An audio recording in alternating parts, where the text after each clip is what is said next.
At my son's 12th birthday party, my sister Madison laughed as she slammed his face into the cake, right after I'd told her for the third time not to pull that stunt. "It's just a joke," she said, while my son ran off in tears. What happened next shattered our family beyond repair. Guys, I need to tell you the most insane family revenge story you'll ever hear. What started as my kid's 12th birthday party turned into me systematically destroying my spoiled sister's entire existence. This woman thought she could humiliate my son and get away with it because daddy always protected her. She was dead wrong. By the end of this saga, she's working minimum wage and begging me for help while living in her childhood bedroom at 26 years old. This happened over the course of 8 months, and I'm still getting texts from family members asking me to show mercy. Yeah, right. You mess with my kid, you get what you deserve. Some of you might think I went too far, but wait until you hear what this entitled princess did to my son. Fair warning, this is long, but trust me, the payoff is worth it. Grab some popcorn, because this gets wild. Let me set the stage so you understand just how messed up my family dynamics were before I fixed them permanently. I'm Owen, 36 years old, and I work as a master electrician here in Nashville. After high school, I wasn't sure what direction to take my life, so I enlisted in the Army for 4 years. Best decision I ever made. Spent most of my time doing electrical work on military bases across the country, which taught me discipline, systematic problem solving, and most importantly, how to stay calm under pressure while methodically dismantling problems piece by piece. Those skills would prove absolutely invaluable later in this story. When I got out of the service, I used my GI Bill to get certified as a master electrician and started my own small contracting business. Now I specialize in commercial electrical work, office buildings, hospitals, manufacturing plants. It's steady work that pays well, around $95,000 a year, and I've built a solid reputation for solving complex electrical problems that other contractors can't handle. The work requires attention to detail, patience, and the ability to trace problems back to their source systematically. Again, skills that would come in handy dealing with Madison. My wife Sarah is 34 and works as an emergency room nurse, pulling in about $70,000. She's tougher than most men I know, having to deal with everything from heart attacks to gang violence every shift. Our son Connor just turned 12, and this kid is absolutely brilliant. While other kids are playing video games, he's building robots and learning programming languages. Kid's already talking about studying engineering at Vanderbilt, and I believe he'll get there. Now here's where things get complicated. My half-sister Madison is 26 years old, and the most spoiled human being you'll ever encounter. This woman has never worked a real job in her entire life. She calls herself an Instagram influencer, with about 18,000 followers. But really, she's just a professional leech who posts photos of herself in expensive clothes daddy bought her. Madison lives in a luxury $3,400 per month downtown Nashville apartment that my father pays for without question. We're talking about a high-rise building with a doorman, fitness center, and rooftop pool. The kind of place young professionals work their tails off to afford. She drives a brand new white BMW X3 that Frank bought her outright for her 25th birthday, complete with premium package and custom leather interior. The monthly insurance alone costs more than most people spend on groceries. Her daily routine is absolutely ridiculous. She rolls out of bed around 11 a.m., spends 2 hours getting ready and taking selfies, then heads out for expensive brunches that cost $40 to $60 per person. After that, it's shopping at designer stores in the Green Hills area, where she'll drop $800 on a single handbag without blinking. Evenings are spent at trendy rooftop bars and upscale restaurants, all carefully documented for her Instagram feed. She's burning through at least $6,000 a month of Frank's money, not counting the rent and car expenses.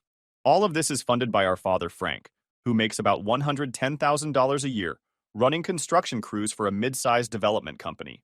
The man works 60-hour weeks in all kinds of weather, dealing with demanding clients and tight deadlines, just to fund his daughter's lifestyle that would make a Kardashian jealous. Frank is 58 years old and has been enabling Madison since her biological mother died in a car accident when Madison was 8. The guilt from that tragedy has absolutely consumed him. He genuinely believes that if he just buys Madison enough stuff and gives her enough money, somehow it will make up for her losing her mom. What he's actually done is create a monster who thinks the world owes her everything. Every single time Madison wants something, Daddy's wallet opens immediately. New car because her old one is embarrassing? No problem. Here's $45,000 for a BMW. Apartment rent going up? Don't worry. Daddy will cover the increase. Want to take a week-long vacation to Miami with friends? Sure thing. Here's $3,000 for spending money. The man has literally never said no to her about anything involving money. I've watched Frank work double shifts and weekend overtime just to keep up with Madison's spending. He's postponed his own retirement plans, put off necessary home repairs, and even borrowed against his 401k to fund her lifestyle. The crazy part is that he acts like this is completely normal, and anyone who questions it is being unreasonable. My stepmother, Linda, works part-time at a dentist office and basically stays quiet about the whole situation. She knows Madison's behavior is ridiculous, but she doesn't want to rock the boat with Frank. Linda will complain to me privately about Madison's spending habits, but she never speaks up when it matters. Then there's my grandmother, Betty, who's 79 years old and the toughest woman I've ever known. Betty worked construction her entire career, starting as one of the first female crane operators in Tennessee back in the 1970s. She fought for every dollar she earned and saved enough to buy a beautiful $650,000 house in the best part of Nashville. Betty doesn't tolerate nonsense from anyone, and she's been watching Madison's behavior with increasing disgust for years. Finally, there's my best friend Tommy, who served with me in Afghanistan and saved my life more than once over there. After we got out, Tommy went into private security and corporate investigations, specializing in background checks and fraud detection for major companies. This guy can find out anything about anyone using completely legal methods: social media analysis, public record searches, financial pattern recognition. He's like a bloodhound when it comes to tracking down information that people want to keep hidden. Tommy's also got this incredible sense of timing and always seems to show up with exactly the right solution at exactly the right moment. During our deployment, he was the guy who could somehow procure whatever equipment we needed, knew which officials to talk to for permissions, and always had a backup plan when things went sideways. Those skills translated perfectly to civilian life, and now he makes serious money helping corporations investigate internal fraud and security breaches. What makes Tommy truly dangerous is his combination of military training, investigative skills, and complete loyalty to the people he cares about. When someone messes with his friends or family, Tommy takes it personally, and he never forgets. He's been quietly watching Madison's behavior for years, partly out of professional curiosity, and partly because he never trusted her entitled attitude. The family dynamics had been getting worse for years. Madison would do increasingly outrageous things for attention, Frank would make excuses for her, and the rest of us would just shake our heads and try to avoid the drama. But what happened at Connor's birthday party crossed a line that couldn't be uncrossed. About 6 months before Connor's birthday, we had a family barbecue for Memorial Day at my parents' house. Everything was going perfectly until it came time to cut my father's birthday cake. The whole family was gathered around, and I was leaning down to help Frank blow out the candles when Madison came charging up from behind me. She grabbed my shoulders and shoved my face directly into the chocolate cake with enough force to make my teeth hurt and my neck snap back. This wasn't a gentle push or a playful shove. She put her full body weight behind it, like she was trying to drive my face through the table. Frosting went everywhere, coating my hair, filling my nostrils, getting into my eyes and mouth. My clean button-down shirt was completely ruined, and I had chocolate cake ground into the fabric so deep it would never come out. The entire family erupted in laughter like it was the funniest thing they'd ever witnessed in their lives. Frank was doubled over, laughing and slapping his knee. Linda was giggling and taking pictures with her phone. Even some of the neighbors who had come over were chuckling and shaking their heads like, "That Madison is such a character." But when I wiped the cake and frosting out of my eyes and looked around, the first thing I saw was Connor standing about 10 feet away with this look of absolute terror on his face. The kid had gone completely pale and was just staring at me with these wide, frightened eyes. Connor had never seen an adult physically assault another adult like that, even if everyone was calling it a joke. The kid looked genuinely traumatized, and I could see him trying to process what he'd just witnessed his aunt do to his father. That night, while Sarah was giving Connor his bath, he suddenly asked her, "Is Aunt Madison going to do that to me at my birthday party?" When Sarah told me what he'd said, it felt like someone had punched me in the stomach. My 12-year-old son was already worried about defending himself at his own birthday party because of my sister's behavior. That's not normal, and it's not okay. I called Madison that same evening around 8 p.m. and tried to keep my voice calm and reasonable, even though I was still furious about what had happened. "Listen to me very carefully," I told her, making sure to speak slowly so there would be no misunderstanding. "What you did today was completely inappropriate, disrespectful, and not funny in any way. If you ever try something like that with Connor, we're going to have serious problems." Madison's response was exactly what I expected from someone who's never faced real consequences for her actions in her entire privileged life. She actually had the nerve to laugh at me. This dismissive, condescending laugh like I was being ridiculous. Oh my goodness, Owen. You're being so dramatic and uptight. It was just a harmless joke. Connor needs to learn how to have fun and not be so serious and boring all the time like his dad. I'm not joking around here, Madison. My son's birthday party is completely off limits for your attention-seeking stunts and social media content. Whatever, Owen. You're such a total buzzkill, and that's exactly why nobody wants to hang out with you anymore. You take absolutely everything way too seriously. No wonder Sarah looks miserable half the time. Being married to someone with no sense of humor must be exhausting. The fact that she brought my wife into it really set me off, but I kept my cool. Madison, I'm warning you one final time. Stay away from Connor's cake. Stay away from Connor, period, if you can't control yourself. God, you're so paranoid.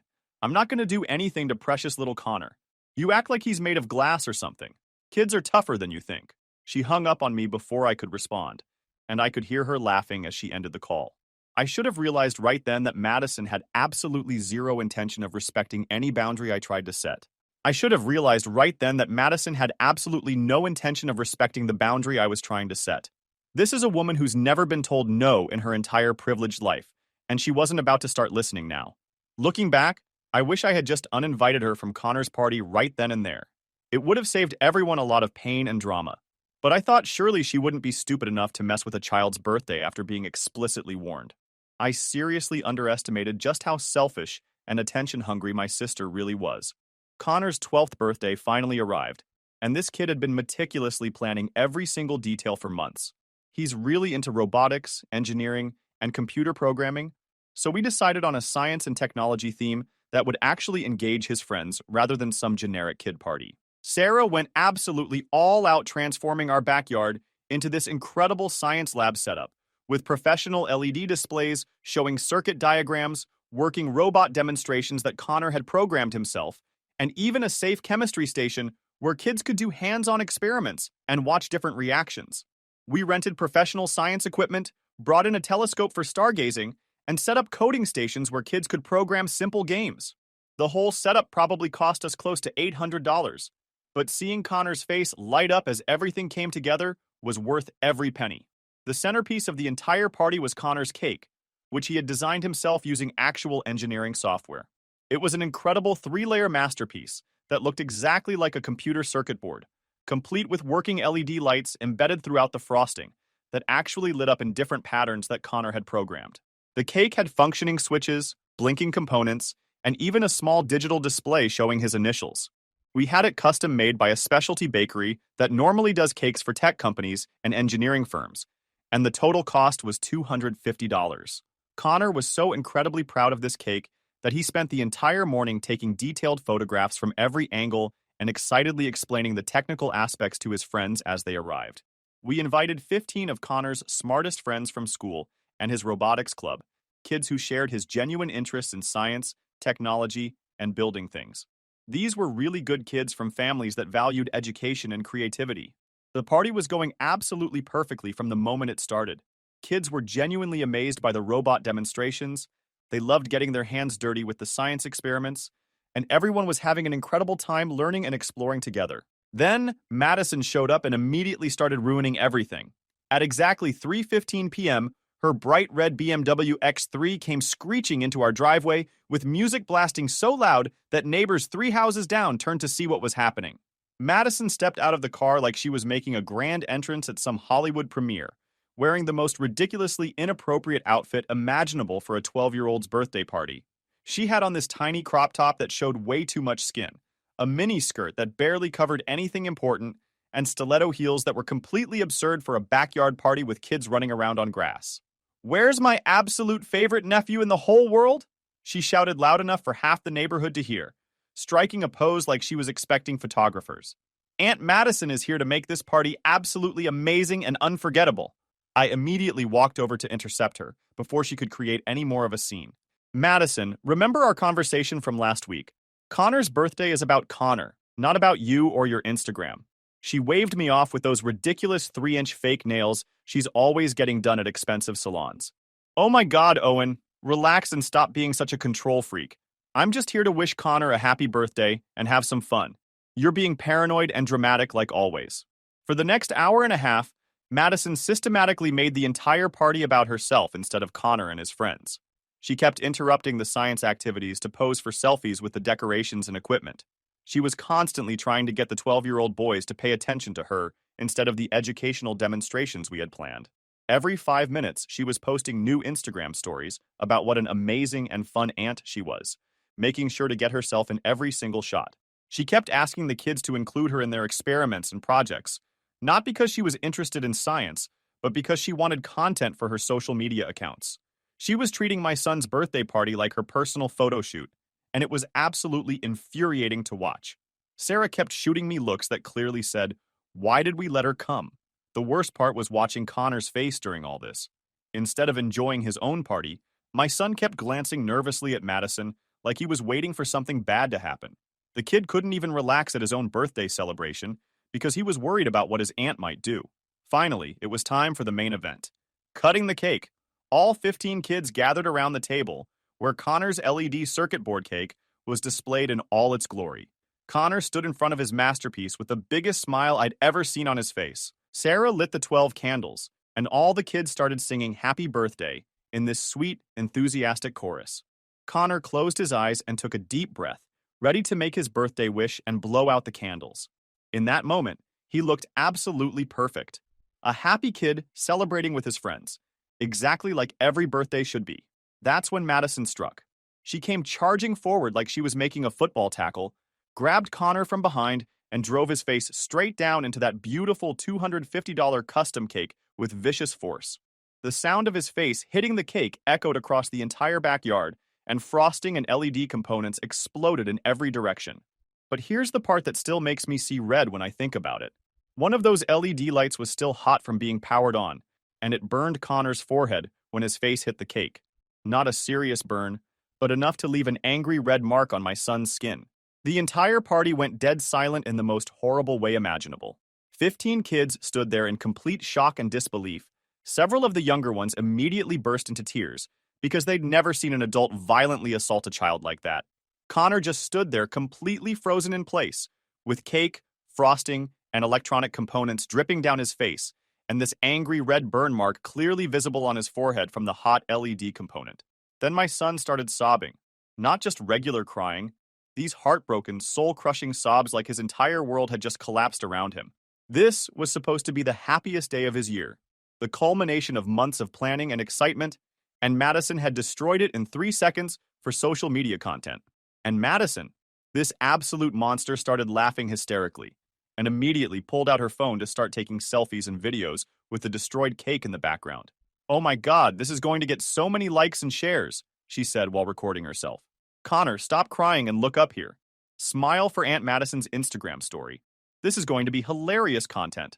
She was literally filming my traumatized, burned, crying son for her social media, while cake and frosting dripped down his face. I have never been closer to completely losing control in my entire life. "What the hell is wrong with you?"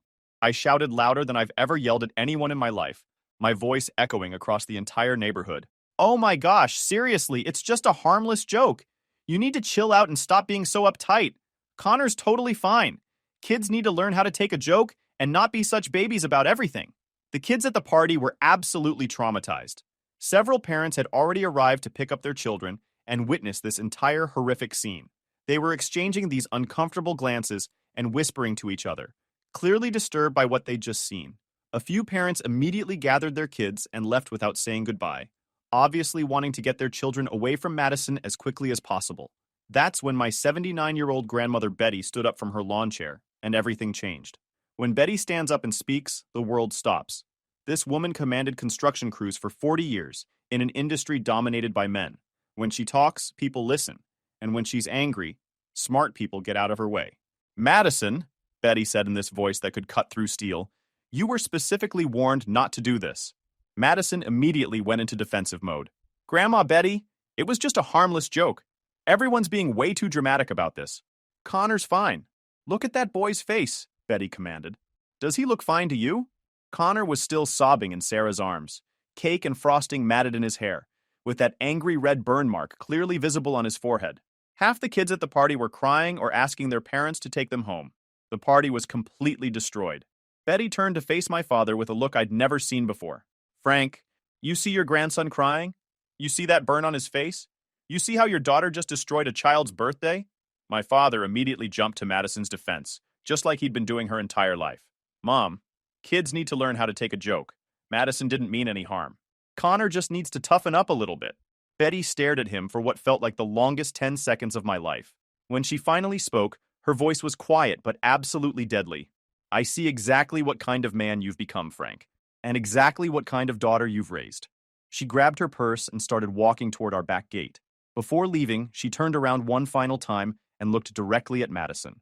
You just made the biggest mistake of your entitled little life, young lady. I hope those Instagram likes were worth it. The way she said it sent actual chills down my spine. Betty doesn't make empty threats, and she doesn't say things she doesn't mean. Madison had just declared war on the wrong person. We ended the party immediately. Half the parents were already uncomfortable and asking if Connor needed medical attention, while the other half were quietly gathering their kids' things and leaving early. It was the most embarrassing and heartbreaking moment of my life, watching my son's special day get completely destroyed by my selfish sister. That night, after we got Connor cleaned up and the burn treated by our family doctor, Tommy called me. Heard about what happened at the party, brother. Madison finally messed with the wrong family member, didn't she? I don't know what to do, man. Sarah's furious. Connor's traumatized. And Madison's acting like she did absolutely nothing wrong. She's posting about it on Instagram like it was hilarious. Give it some time, Tommy said. Betty's not the kind of woman who lets things slide. Something tells me Madison's about to learn a very expensive lesson about consequences. Tommy was right, but none of us could have predicted just how thoroughly Betty was about to destroy Madison's entire world. 3 days later, Betty called a mandatory family meeting at her house. She showed up with her longtime family attorney, who brought a briefcase full of legal documents that immediately made everyone nervous. Betty didn't waste time with small talk or pleasantries. She got straight to the point with military precision. I'm making major changes to my will, effective immediately. Frank, you're being completely removed as a beneficiary. My father's face went white as a sheet. Mom, you can't be serious about this. That house is worth $650,000. I've been counting on that inheritance for my retirement. You should have thought about that before you raised a daughter who thinks hurting children is entertainment, Betty replied coldly. She turned to face Madison, who was sitting there looking confused like she couldn't understand why her actions might have consequences. Madison, you have exactly 7 days to write a sincere, handwritten apology letter to Connor and pay for his medical treatment and therapy. If you fail to do both of those things, you'll also be completely removed from my will. Madison's mouth dropped open. Grandma Betty, I don't understand why everyone's so mad about this. It was just a stupid cake. Connor's fine. Kids bounce back from everything. Just a stupid cake? Betty repeated with ice in her voice. That cake your nephew spent months planning and designing. Those burns on his face from your selfish stunt. The trauma you caused him in front of all his friends. Just stupid? The attorney began reading the terms of the new will. Under the revised document, I would inherit 40% of Betty's estate, Sarah would get 20%, Connor would receive 25%, and Linda would get the remaining 15%. Madison and Frank would receive absolutely nothing. Madison started crying these obviously fake tears. This isn't fair. I'm family too. You can't just cut me out because of one little mistake. Betty looked her dead in the eye without an ounce of sympathy. Family doesn't humiliate children for social media attention. Family doesn't burn kids' faces for Instagram likes. You're not family. You're a spoiled brat who's never learned that actions have consequences. My father jumped up from his chair, his face red with anger. Mom, you're making a huge mistake. I've taken care of you for years.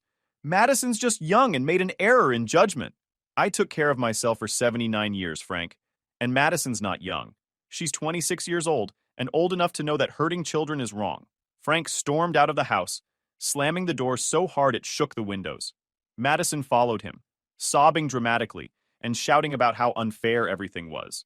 7 days passed. Madison didn't write any apology letter. Instead, she doubled down on social media, posting Instagram stories about toxic family members who can't take a joke and drama queens who blow everything out of proportion. When the deadline expired, Betty made the will changes official. Madison and Frank were permanently cut out of a $650,000 inheritance because Madison couldn't bring herself to write a simple apology letter to the child she had hurt. But that was just the opening move in what would become the complete destruction of Madison's privileged lifestyle. This is where Tommy really proved his worth as the best friend a guy could ask for. See, when you work in private security and background investigations for major corporations, you develop very specific skills for finding information about people and uncovering financial irregularities.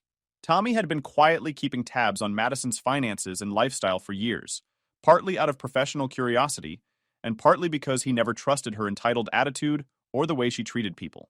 Owen, he told me over coffee one afternoon about a week after Connor's birthday, your sister's been committing serious federal tax fraud for at least 3 years running. Here's what Tommy had discovered through completely legal research methods and public record searches. Madison had been filing tax returns claiming her Instagram business as her primary source of income while simultaneously having Frank pay for literally every single expense in her life. She was claiming extensive business deductions for her luxury apartment rent, BMW lease payments, designer clothes, expensive dinners, luxury vacations, spa treatments, and basically everything else while reporting almost no actual taxable income to the IRS. Essentially, she was having her cake and eating it too, claiming to be a struggling small business owner living in poverty for tax purposes while actually living like a millionaire socialite entirely on daddy's money. This is textbook tax fraud that the IRS takes very seriously.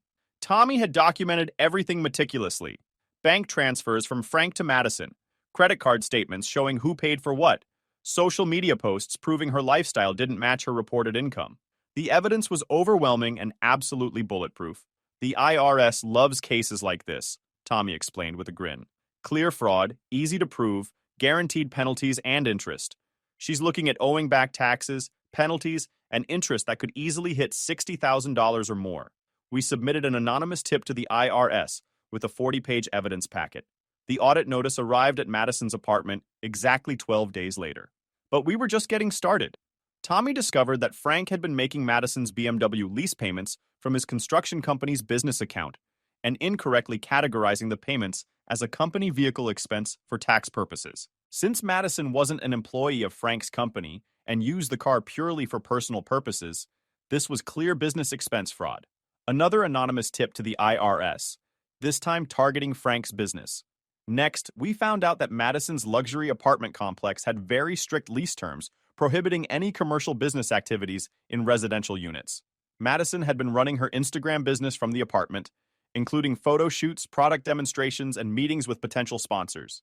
She'd been violating her lease agreement for over 2 years.